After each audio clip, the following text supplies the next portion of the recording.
The Obama administration is taking aim at the founder of the WikiLeaks website, Julian Assange. Republicans in Congress are pushing for a criminal prosecution under the Espionage Act, but specialists in international law say US authorities will face significant hurdles shutting down a foreign national operating beyond American shores. Meanwhile, from cyberspace, the WikiLeaks continue. Tonight we have some new insights into the fragile state of affairs in nuclear-armed Pakistan. This report from Peter Lloyd. Pakistan has the bomb. Its army is fighting a homegrown Taliban movement, and the political class is better known for squabbling than governing. It is a diplomacy nightmare, and the US diplomatic cables released by WikiLeaks reveal a catalogue of fears. The UK has deep concerns about the safety and security of Pakistan's nuclear weapons, said a senior British diplomat. Our major concern, wrote the US ambassador to Islamabad, is that someone working in a nuclear facility could gradually smuggle enough material out to eventually make a weapon. Many cables refer to deteriorating security in Pakistan. There's mention of an attack by extremists on a bus carrying nuclear workers.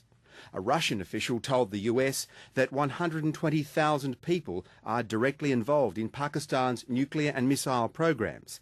There is no way, he said, to guarantee that they are all 100% loyal and reliable. No nuclear material has been stolen, but certainly it has been offered by some scientists on the black market.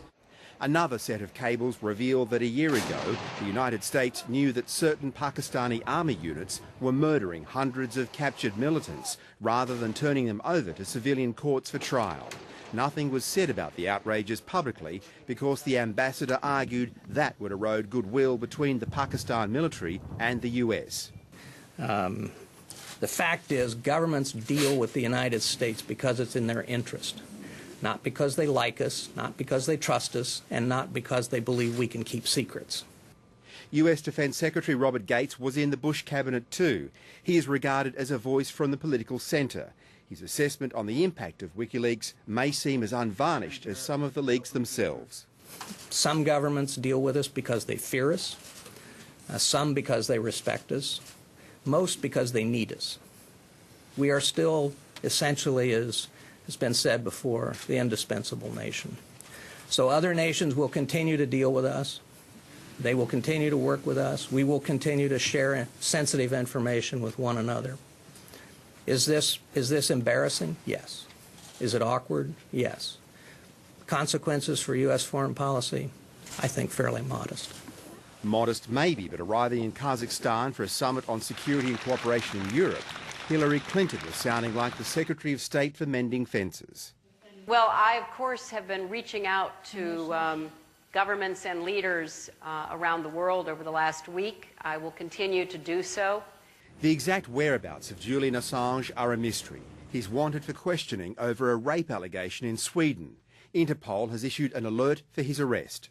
Well, it's certainly not an arrest warrant. It's really an Interpol notice that someone should be detained pending further inquiries and ultimately the issuing of a direct extradition request by Sweden in this case to the country who has Mr Assange in detention.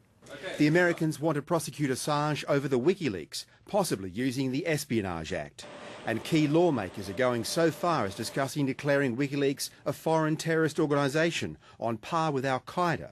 If American lives are at risk, and every top military official has said that, then we have to be serious. We should go after them for violating the Espionage Act. And the reason I say foreign terrorist organization, because they are engaged in terrorist activity. Their activity is enabling terrorists to kill Americans. The US may have trouble making a charge stick.